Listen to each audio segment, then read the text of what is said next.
네, 안녕하세요. 끝판대장입니다. 오늘도 구독과 좋아요, 알림 설정, 그리고 댓글까지 부탁드립니다. 자, 요즘 여러분들 반등이 많이 나와가지고 기분이 좋으시죠? 네, 저도 되게 기분이 좋은데요. 기분이 좋을 때 항상 경계해야 되는 것도 맞습니다만, 그동안에 너무 지지가 없이 떨어졌기 때문에 반등할 때도 좀 강하게 반등을 할 수 있다는 것도 항상 생각을 해야 될 것 같아요. 일단은 CPI 지수가 나왔는데, 이제 우려한 부분은 거의 다 끝난 것 같습니다. 왜? 소비자 물가지수가 굉장히 비약적으로 떨어지고 있거든요. 뭐 실제로 한번 보게 되면 이렇게 지금 고점에서 빠르게 지금 연속적으로 떨어지고 있기 때문에 뭐 예상치 상회한다 하회한다 이 개념으로 살짝 발표하는 그 시간 당시의 변동성은 있지만 전체적으로 봤을 때 이 물가는 잡혀가고 있다 라고 보여지면 될 것 같고요. 그래서 금리 인상을 하는데 가장 중요한 요소였던 물가적인 부분이 잡히게 되면서 이제 다음권 금리 인상은 베이비 스텝 0.25%를 올리는 쪽으로 하는 게 94.2%의 사람들이 예측을 하고 있다 라고 보시면 될 것 같은데요. 이번에 그 CPI 움직임 때 가장 좋았던 건 비트코인이 되게 움직임이 좋았다는 거예요. 그리고 요즘에 제일 퍼포먼스가 좋은 건 사실 금이거든요. 그리고 증시도 반등이 좋지만 증시는 항상 어떤 부분이 좀 혼재하고 있는 것을 여러분들이 생각하셔야 되냐면, 어쨌든 물가가 안 좋아지고 한다라는 건 소비가 줄어든다 이꼴 침체 위험이 있다가 항상 도사리고 있기 때문에, 침체 위험이 있고 해고를 많이 하고 하면 당연히 기업의 실적이 낮아질 가능성이 높겠죠. 침체가 된다라는 것은. 그러면 기업의 침체라는 것은 결국 그 부분에 있어서의 어닝 쇼크가 올 가능성이 높기 때문에, 이때 우리가 비트코인이 증시랑 같이 떨어지느냐 아니면 금과 같이 가느냐, 경기 침체에 대안으로 포지셔닝을 하느냐, 이 차이가 관건일 것 같고요. 제가 봤을 때는 뭐 여러 가지 상황을 보면 비트코인이 결국은 금과 같은 포지션으로 가서 알트들보다는 이런 금에 대한 어떤 위험 자산에 대한 해칭, 경기 침체에 대한 해칭, 이런 수단으로 부상을 하기 위한 이제 그런 대안이 될 것 같은 생각이 좀 들어요. 그러면 비트코인을 위주로 상승을 했던 지난 2019년 사이클과 비슷하게 돌아갈 수 있는 어떤 재료가 될 수 있지 않을까라는 생각이 좀 들었거든요. 그래서 이런 부분을 좀 생각을 하면서 본다면 아무래도 비트코인의 지금의 상승은 조금 더 주목해볼 가능성이, 주목해볼 가치가 있겠다라는 겁니다. 그래서 이런 부분을 통해서 잘 지켜보시면 좋을 것 같고요. 자, 지금 보면 제가 5개를 놔뒀는데요. 이제 비트코인, 그 다음 유가, 그 다음에 금, 그 다음에 달러 인덱스, 그 다음에 나스닥 지수, 이렇게 5개를 놔뒀는데, 보면 달러 지수도 많이 줄어들었어요. 지금 달러 인덱스도 굉장히 많이 낮아졌고, 이제 보면은 이런 부분 때문에 미국의 인플레이션이 둔화가 되는 게 아니냐 해서 시장에서 안심을 하고 있고, 힘 빠진 강달러다 라고 돼 있고요. 그러면서 이제 미국이 내달 베이비 스텝을 전망을 하고 있고, 유가와 서비스 물가 그리고 고용률이 좀 변수기는 한데, 유가가 일단 보면 지금 일단 달러 인덱스도 보시면은 되게 이때 제가 지난번 영상들에서 말씀드렸던 이 고점 저항선에서 저항을 맞고 쭉 빠르게 급락을 하고 있는 모습을 보여주고 있거든요. 그러면서 우리 환율도 기적적으로 방어가 됐고, 되게 저는 진짜 이번에 깜짝 놀랐어요. 한국에 저력이 아직 있구나, 그런 그 사람들이 속칭 말하는 그 한국의 펀드멘탈이라는 게 정말 저는 이번에 깜짝 놀랐습니다. 왜냐면 뭐 지금도 여전히 위험해요. 언제 다시 환율이 오를지 모르는 상황이긴 해요. 왜냐면 본질적인 내재적인 문제가 해결이 안 됐기 때문에, 뭐 가계부채라든지 뭐 PF 문제라든지 소비도 많이 안 좋고요. 그러니까 그 무역 수지도 안 좋고, 되게 우리나라가 어쨌든 안 좋은 지표들이 많이 나타나고 있긴 하지만, 어쨌든 미국에서 인플레이션이 잡히면서 이제 금리에 대한 속도 조절을 한다라는 부분도 나오고 있고, 한국의 자체적으로 어떤 방어력도 좋고, 이렇기 때문에 아마 그 이머징 마켓으로 간다고 하면 국내 주식도 그때쯤 되면 좀 수혜를 받을 수도 있을 것 같아요. 중국 시장도 그럴 것 같긴 한데, 이게 중국은 여전히 문제가 좀 이슈가 좀 많아서 한국도 거기에 대해서 좀 대안으로 급부상할 수도 있어요. 왜냐면 중국의 홍콩에서 기업들이 막 빠져나가고 있는데, 그 홍콩을 잡기 위해서 뭐 대안으로 싱가포르라든지 아니면 한국이 언급이 되고 있거든요. 그런 것처럼 이게 좀 잘만 이렇게 되면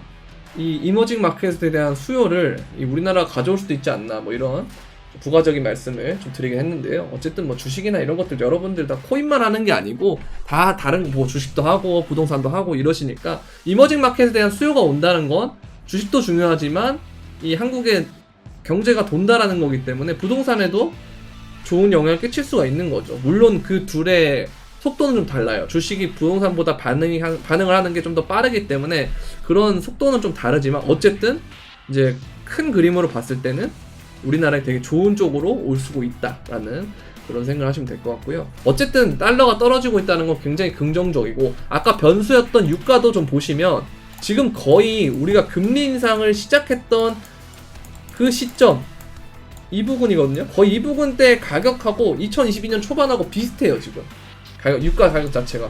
그러나 이 유가는 실시간 가격이고 이게 실질적으로 우리한테 체감이 되려면 한 두세 달 정도 걸리는 걸로 제가 알고 있거든요. 그래서 이것 때문에 뭐 조금 시간이 딜레이가 되고 있긴 하는 건데, 어쨌든 이 선행지수로 보면, 선행지표, 정말 유가라는 이 선행지표로 보게 되면 그러면 뭐 어느 정도 인플레이션 거의 다 잡혔다. 근데 제가 말씀드린 것처럼 여기까지는 금하고 유가랑 굉장히 똑같이 움직임이 갔는데, 그때는 금이 유가랑 똑같이 간 이유는 원자재, 경기 침체로서의 대안이 아니고 원자재 라는 부분으로 주목을 받았기 때문에 금이 그렇게 움직였지만, 이제는 서로가 반대로 되는 것을 보면서 유가가 떨어지고 금이 오른다라는 거 하는 것은 정말 강력한 침체의 전조 신호다라고 볼 수 있기 때문에 이런 부분들 주의하시면 될 것 같고요. 금을 한번 보면요, 금도 역시 이렇게 굉장히 빠르게 올라가고 있습니다. 아까처럼 이 모양은 유가랑 똑같은데 그 다음부터 금이 엄청나게 오르기 시작을 했거든요. 그래서 이것도 잘 보시면 될 것 같고, 우리가 이제 가장 궁금한 비트코인을 한번 보도록 하겠습니다. 자, 비트코인을 보게 되면 단기적인 이 수렴을 상방으로 돌파했어요. 이러면 어떻게 되냐면 리테스트라는 걸 또 하겠죠. 여기서 다시 밑으로 거꾸라지면 이런 모양이 나올 수가 있어요. 급락을 할 수가 있단 말이에요. 근데 급락을 하게 되면 여기에 이제 이동평균선을 이렇게 정배열로 돌렸기 때문에 17,500이나 여기까지도 떨어질 수가 있어요. 근데 거기까지 떨어지는 것보다는 제가 볼 때는 여기에 형성되어 있는 매물대 있죠. 지금 18,800, 18,500에서 형성된 매물대, 이거를 이제 여기 저점부터 요런 식으로 쭉 선을 한번 이렇게 이으면 이 부분에서 걸립니다. 지금 여기가 되게 중요한 자리거든요. 18,800이 19,000을 찍긴 했지만 어쨌든 지금 계속 19,000의 저항을 받고 18,000에서 계속 왔다 갔다 하면서 버티고 있는 상황이거든요. 근데 이게 매물대를 계속 쌓으면서 가로 매물대가 계속 축적이 된다. 그러면 한 파동 더 올릴 수 있는 여지가 생깁니다. 그렇게 되면 정말 자리를 안 주고 2만, 21,000 이렇게까지도 올라갈 수가 있거든요. 그래서 이 부분을 되게 주의하셔야 돼요. 이게 진짜 위험하고, 숏을 치는 사람들이 제일 위험한 게 이 부분이거든요. 저도 그래서 숏을 조금 치긴 했는데 생각보다 안 내려가서 짧게 먹고 그 다음에 좀 관망을 하고 있는 상태예요. 그래서 이 움직임에서 매물대를 조금 더 갖춰지는 모습이 보인다. 그러면서 이동평균선을 이렇게 밀집을 하면서 하는 모습을 딱 보인다. 그러면 다시 롱으로 스위칭을 하는 것도 한번 생각해 볼 필요가 있지 않나라는 생각이 들고요. 이런 식으로 비트코인이 움직임이 보이면 비트코인의 도미넌스는 올라가는 모습을 보입니다. 그럼 비트코인의 지배력이 강화가 된다라는 거거든요. 그렇다면 비트코인이 올라가도 알트코인은 생각보다 많이 오르지 않는 상황이 일어날 수가 있기 때문에, 그동안 알트가 먼저 비트코인보다 많이 오르기도 했고 비트코인이 그 다음에 올랐기 때문에 한동안 알트코인은 좀 조정 장세에 돌입할 수도 있다는 걸 좀 생각을 하시고 단타로 접근하시는 게 좋을 것 같아요. 자, 주봉을 보게 되더라도 되게 중요한 저항을 지금 부딪히고 있는 상황인데요. 아까 일봉에서는 뚫은 것처럼 보이지만 주봉 마감, 월요일 아침 9시 때 마감이 됐을 때 또 여기 18,800 구간을 지키고 있느냐, 18,500에서 18,800의 이 매물대를 뚫고 안착하느냐, 이거를 되게 중요하게 보셔야 될 것 같다라고 생각이 들어요. 여전히 이 이동평균선이 역배열되어 있는 것 때문에 이 하락장이 아직까지 진행될 수 있다, 이런 식으로 갈 수 있다, 이거 마지막 반등이다 라고 말씀하시는 분들도 많고요. 저도 뭐 그럴 수 있다라고 생각은 하는데, 이런 식의 매물대를 쌓았던 게 FTX 발로 떨어졌고, 그 다음에 다시 매물대를 쌓아서 올릴 때는 이 매물대를 생각보다 빠르게 돌파할 때가 있어요. 그게 언제냐면 2019년에 3,000불에서 14,000까지 올라갔을 때, 그 전에 1년 동안 수렴하면서 박스권에 매물대를 쌓았던 6,000불의 구간을 굉장히 빠르게 돌파했거든요. 그러면서 쭉 올렸다가 쭉 빠졌던 그런 기억이 있기 때문에 이런 부분들을 바탕으로 했을 때는 오히려 이 3만 달러 구간이라든지 2만 달러보다 생각보다 만약에 여기 뚫게 되면 이렇게까지 4만 달러대까지 갈 생각도 어느 정도는 하고 있어야 된다라고 생각이 됩니다. 그래서 여러 가지 가능성이 존재를 하는데요. 이거는 뭐 지금 당장 뭐 이겁니다 하기에는 좀 그러니까 좀 상황을 좀 지켜보면서 일단 단기적인 부분부터 먼저 체크해보고, 좀 단기적인 부분에서 어느 정도 좀 매물대를 쌓고 이 움직임을 조금 더 어떻게 나아갈 것인가에 대한 부분이 조금 더 명확하게 그려질 때, 그때 또 큰 전망을 하는 쪽으로 하는 게 좋을 것 같아요. 일단은 단기적인 부분은 첫 번째, 알트코인 조정 올 수 있다. 두 번째, 비트코인 매물대 더 쌓으면 상승 가능할 수도 있기 때문에 선물 트레이딩 하시는 분들 변동성에 유의해야 된다. 그다음 세 번째, 비트코인 도미넌스가 심상치가 않다. 그래서 비트코인은 흡성대가 올 수 있다. 이런 식으로 지금 이렇게 가게 되면 비트코인이 슬슬 우리가 업비트에서 상승률 순위를 했을 때 비트코인이 위에 점점점 위치하는 것을 그걸 이제 나타낼 수가 있거든요. 근데 그 초입에는 항상 제가 경험적인 부분인데요, 비트코인 형제들이 먼저 올랐던 것 같아요. 안 그래도 어제랑 오늘 보면 비트코인 캐시 먼저 오르고 비트코인 골드가 좀 올랐는데, 그 둘 중에서 가벼운 거 비트코인 골드거든요. 그래서 골드가 좀 더 많이 올랐던 것 같아요. 이건 제 텔레그램에서도 공개 브리핑방에 막 자주 썼던 내용인데, 이번에도 좀 그렇지 않을까라는 생각은 하고 있습니다. 그래서 이게 뭐 완전히 똑같이 된다 이런 보장은 없지만 여전히 좀 써먹고 재미를 좀 봤던 방법이기 때문에 여러분들도 한번 참고해보시면 좋을 것 같아요. 자, 그리고 보시면은 지난해 10월부터 올 1월달에 USDC 전송량이 USDT를 추월했다 이렇게 나오는데, 이제 스테이블 전쟁이 본격적으로 시작될 것 같습니다, 제 생각에는. 그래서 미국 쪽에서는 USDC, 그리고 뭐 중국 계열에서는 USDT인데, USDT에서 미국 국채 보유 비율이 되게 높거든요. 그래서 이거 가지고 일본이 국채를 팔면서 장난을 치듯이 이 패권 전쟁이 또 시작되지 않을까라는 생각도 들고요. 한편으로 보면 USDC나 USDT나 전부 다 뭘로 패깅이 되어 있냐면 달러에 패깅이 되어 있죠. 알고리즘을 패깅을 하든 실제로 1대1로 패깅을 하든 뭐가 됐든 간에 그 기준은 달러로 쓰기 때문에 뭐 미국의 패권, 뭐 달러가 망한다 이 개념이 우리가 코인이 클 수 있는 뭐 어떤 가장 큰 요소다. 달러의 가치가 떨어져가지고 화폐의 종말이 와야 비트코인이 대안화폐로 뜨고 그렇게 될 것이다 라고 하지만, 사실은 미국의 패권을 더 공고하게 만드는 것이 오히려 이 알고리즘 스테이블 혹은 실물로 1대1 패깅되는 스테이블의 개념이 아닌가라는 생각을 하고 있습니다. 그게 있어야 디지털 경제로 들어가는 초입의 그 화폐가 되기 때문에, 이게 결국 기축이 달러라는 것은 결국 미국이 달러를 통해서 기축통화를 한다는 거랑 똑같은 개념이거든요.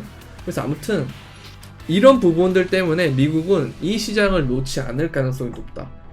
다만 본인들의 입맛대로 규제를 하고 싶어서 이런 식으로 이슈가 생기는 것이지, 그래서 개별적인 뭐 DCG라든지 FTX라든지 뭐 루나라든지 이런 이슈들은 터지겠으나 시장 자체가 망하기에는 이제 쉽지 않지 않나라는 생각이 들고 있습니다. 아무래도 규제 안에서 놀게 만들지 않을까라는 생각이 들고, 2023년은 그런 부분들이 보다 명확해지는 그런 해가 될 것 같아요.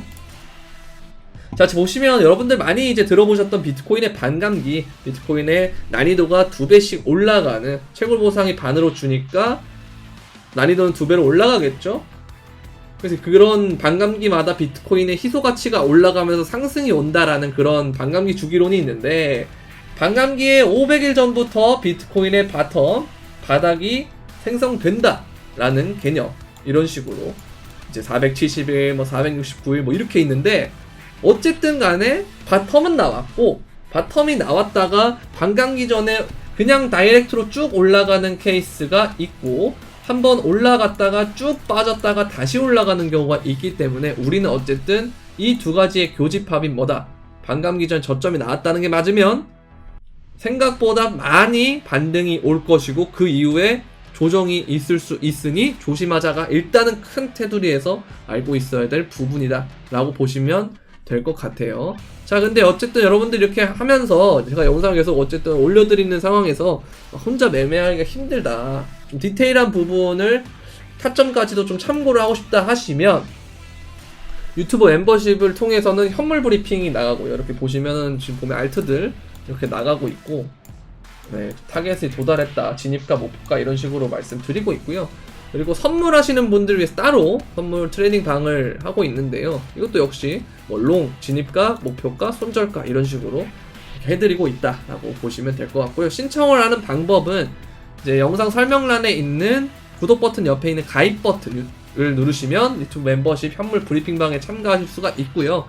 그리고 선물 트레이딩 방은 영상 설명란에 있는 선물 트레이딩 방 신청하는 링크가 있어요. 그걸 들어가셔가지고 문의를 남겨주시면 제가 답변을 해서 어떻게 가입을 하는지에 대한 경로들을 안내해 드리도록 하겠습니다. 자, 오늘은 여기까지 하도록 하겠고요. 다음에 또 영상으로 뵙도록 하겠습니다. 그럼 안녕.